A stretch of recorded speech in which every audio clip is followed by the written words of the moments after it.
Good morning, ladybugs and boo bugs. It's your favorite love bug. Um, this is not a bomb, but this realization probably have came to a lot. Um, but it just came to me when I was making my last video. Like this something that been came to me, but it's like really hitting home with me when I was doing my last video. And I was just going to end that and just be like, oh, I'm done with videos for today. But I gotta get this out to the men. If you have a daughter out here, normalize loving on your kids, on your daughter. Let's start there with your daughters. And I'm not saying that sons don't deserve love. I'm going to get there. But I want y'all to normalize loving on these little girls. And I'm saying that in the sense of because neglecting your fatherly duties creates generational curse. Like, as I'm sitting over here and I just made my last video and I'm sitting here and I was in the middle of the video and I'm like, oh my gosh, when I pay attention, my mom, dad had his mom and dad in the household. However, there it was a hectic household. Um, but you know for a fact that you didn't have your mom and dad for you in certain ways in your life.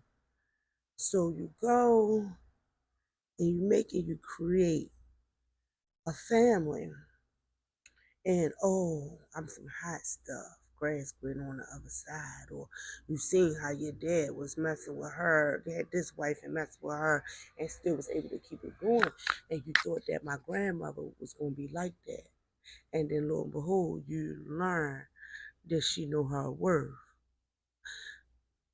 and that's fine and dandy. But see, the problem is that no matter what, you neglected your fatherly duties. And in a sense, and at the same time, as you neglected your fatherly duties, you had created more families. Nothing wrong with that. But, and again, you neglected your fatherly duties. And with you neglecting your fatherly duties, that left your child, my mom, her looking for love, her dad love in these men. And she spent years doing it because she did not know right from wrong. Some people don't learn certain things until it's too late, okay? But however, she was looking for her dad, and in these men, all she wanted was the love that her dad was supposed to give her, and she was trying to find it in these men. And with her doing that, looking for her dad in these men, it created to be like when a situation came upon with, her situation where I watched her crumble. I watched her going from being the shit to not having shit, okay? And it was all behind a guy, and after that, I had felt like I lost my mom because once when she had got her heart broken, she wasn't really there. Like she was there, but she was always like now it's like she running streets all the time.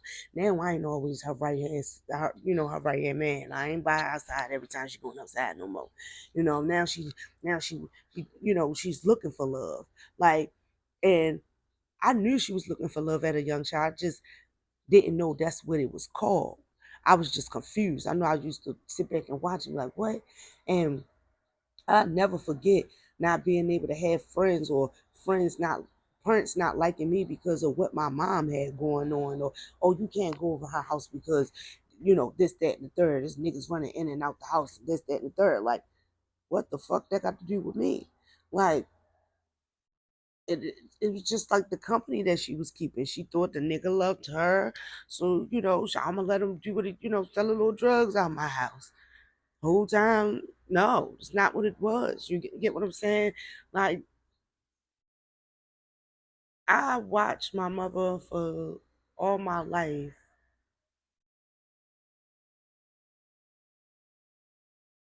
just want her daddy love. Like, that's all she ever wanted was her daddy love. That's all she ever did was look for her daddy and these men, at least his love. Not really her dad, but his love, you know, that's all it was. And in a sense of that, her losing herself, and then, you know, in the sense of her losing her dad and not having him, she had a poor judgment on men. Okay, look at my dad. Okay, ain't stuff a nigga, just like my grandfather, like her dad. They like neck and neck. When you put them next to each other, the only difference is they don't look alike. But they neck and neck. Always got an excuse why they can't be there. Always got something to say about the next person. Always got dead gonna lie. Then look at her baby, her other baby father, and you put them all three next to her daddy. It's like you're looking at all the same nigga, just they don't look alike, but they all lie so much and manipulate and like what in the world? Like what's the point? So it's crazy.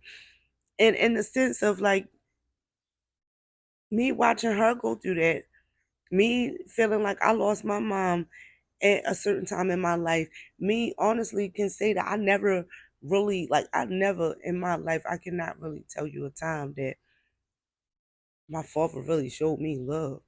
I watched women get and receive more love from my dad than me.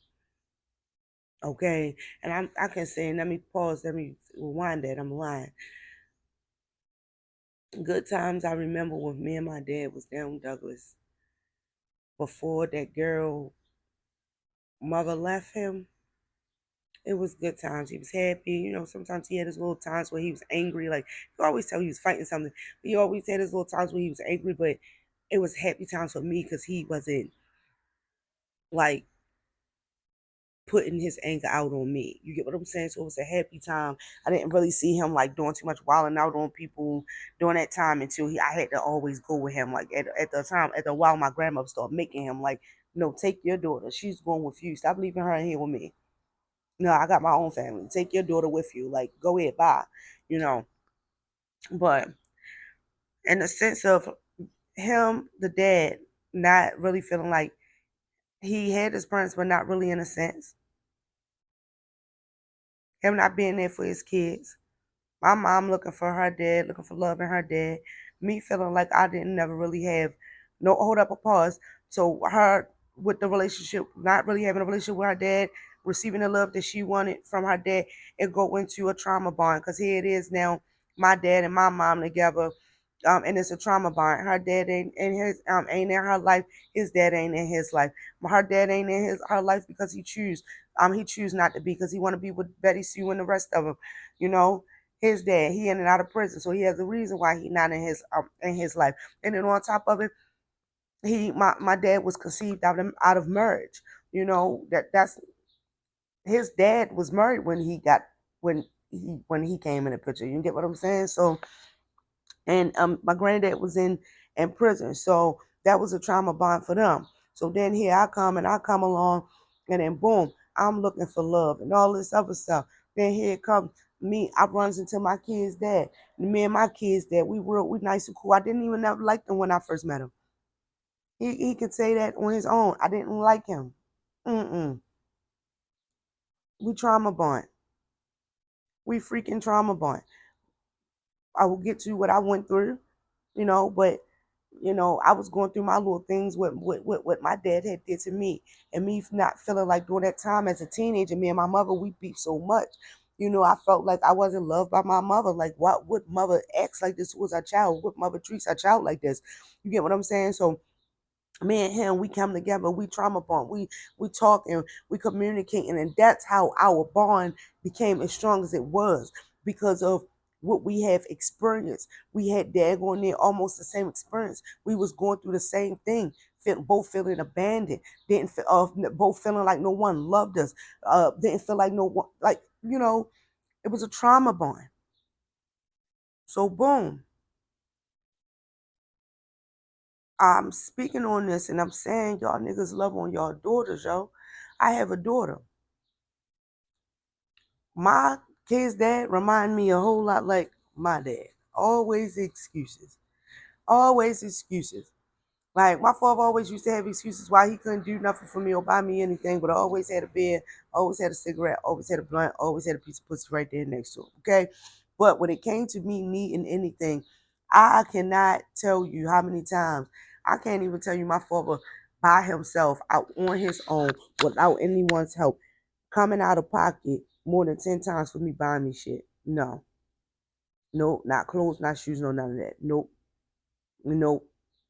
That was my stepmother and her family. Claude, his mother. The money Claude's grandmother was giving him. My grandfather. My grand my grandfather Bruce before he passed, God rest his soul. Him and Grandma Penny. Joe. My father wasn't doing that. Peach's mother. What? My father wasn't doing that. He wasn't buying me no clothes, this, that, and third. He always had excuses, always had something slick to say out his mouth, always talking about how he was trying, but never really putting in the footwork. Like, my father wasn't, let me tell you something. He wasn't. Now, I got 2 kids by the same goddamn nigga. And that nigga got more excuses than a little bit, okay? I did not know how much I had put myself in continue the generational curse until I could say this was like last year when me and my mom was having this conversation. And we was talking. Matter of fact, I think it was 24. Yep, it was 24. Because in 24, me and my kid's dad wasn't talking. We wasn't talking. And it was just always some stupid things or reasons or whatever. It wasn't nothing stupid. It was about them daggone kids. I was just fed up with doing everything with myself. I'll get there. That's another story for another day, another time. Um, but I'm here to say that now, like, I have a daughter. My daughter is 8. And you don't know how much it had irritated me that how she keep running to like the guy that I deal with. Like she'll run to him like, oh, da, da, da. Like but it's not about like running to him. Like it's more so like, hey, can you give me this? Hey, can you take me to the store? Oh my gosh, Carter's messing with me. Now she a baby, but when he out that daggone door, she not doing all that at all, not one bit, and it irritated me. It really irritated me. And I'm sitting there watching, and I remember I ended up saying it to a good girl of mine, good girlfriend of mine. And I said, girl, my daughter need her father. And she asked me why I said that, and I told her why. And the same reason why I'm telling y'all. Listen, before my mother passed away, my mother said to my baby father, it was like all her conversations before she passed away, it was like everything was like an ending. Like she was saying goodbye without even knowing that she was saying goodbye. Like last time my kid's dad seen or had a conversation with my mom was right before her birthday. Well, it was on her birthday. It was before her birthday, on her birthday, or after. It was before her birthday.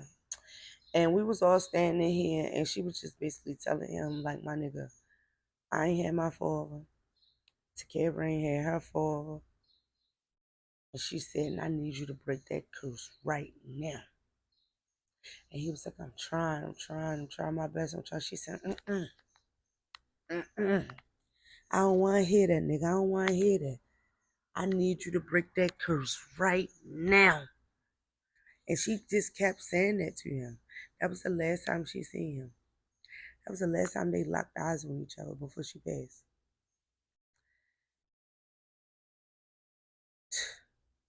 Like, it is so important for y'all men to be there for y'all daughters.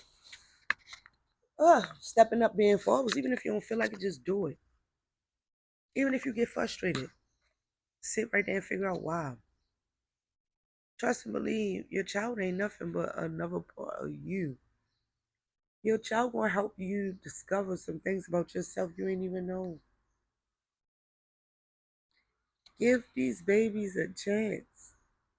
Especially if you out here creating life. How you gonna create life and then abandon it? What sense that make? Don't make no sense to it. Don't make no kind of sense. Then, ooh, I mean, they can turn my mother shit on. Like, and then especially for the ones like, if you know how it feel to want and need your mom or dad in a certain way, and not have them, not receive that love and affection, that bond, that connection, why would you go and do it? Why would you do that to somebody else? Did you ever take the time to sit back and think, who am I affecting? Or not even that, who am I affecting? Did you ever take the time and be like, damn, I remember this feeling. Like, I ain't like that when it was going on with me. Like, that was fucked up. Like, it hurted. I remember those times I was so hurt so bad. I was crying. Did you ever think about that? Like, seriously. I think you should think about that. And I think in the process of y'all thinking about that, man, go love on your daughters, please. Y'all go love on your daughters and stop worrying about and mentioning like, oh, I gotta work or I work 2 jobs. So on that one day that you off, you can't go spend time with your child. Like, listen, I ain't here to bash you. None of you. And I know half you niggas don't care. But when you not right there, being that daddy, playing daddy, trust and believe, you know, be another nigga that be so quick to come and scoop that little girl up and play daddy. That shit ain't cool, yeah. I don't like shit like that. I don't like that. And I don't like it, and I gotta speak up because I was that little girl. When my dad wasn't doing what he was supposed to do, for supporting my mom and helping my mom take care of me and stuff like that. Hell, I was that little girl that was under my little brother dad, like as if he was my dad. You get what I'm saying? Oh, come on, such and such. Let's go do this, that, and the third. Oh, come on. Oh, what was that one time when I was so excited and my mother got off of work and he was like, take the flashlight and like flick it fast and do the flashlight thing. Like, I was that little girl. I was that little girl too. And now that I see like how this generational thing works, I'm like, oh my gosh. I see my daughter, that little girl. And I'm like, oh, I don't like this. Oh no, we gotta stop this. I don't like this. Okay? So with everything in me, fathers, oh level you guys, they don't want nothing. And they don't want much but love. That's all they want. They want love. Like I had, and I say had because me and this young lady ain't hang out with each other so damn long.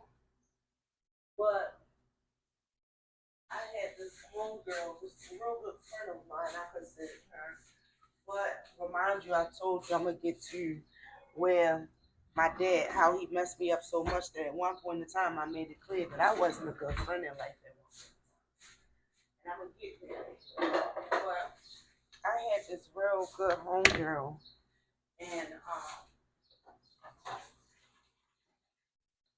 she like I always loved in the maid And I always loved and was amazed at how her and her dad's relationship was. Like, they were so close. And I admired that. Like, she was able to talk to her dad about anything, niggas, all that.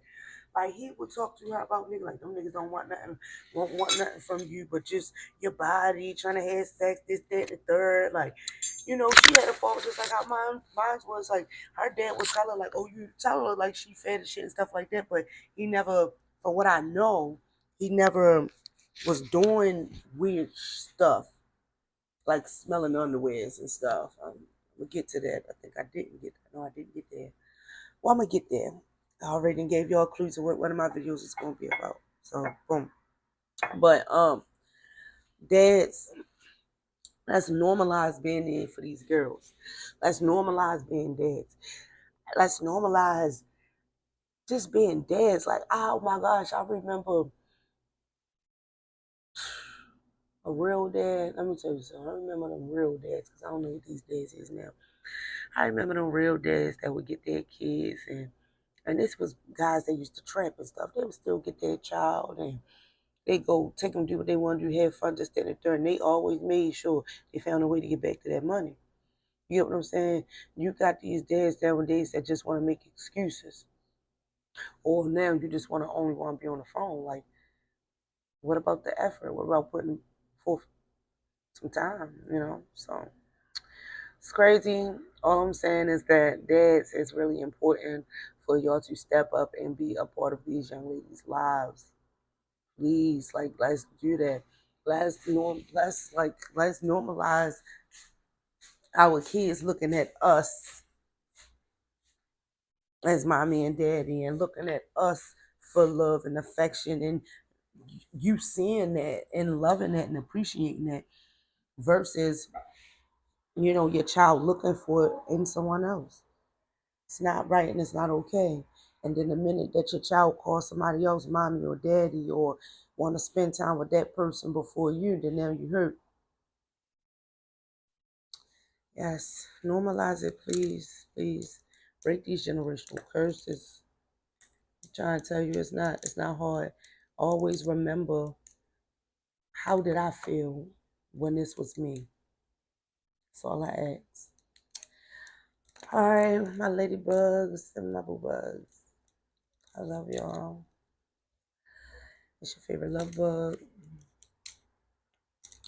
About to drink me some tea. I'm so tired, y'all. But I gotta get this out. Yesterday was Sabbath, sit back and relax. Don't do too much. And now today it's like let's it's time to work. Time to work. I love you all. And I'll talk to y'all later. Mwah.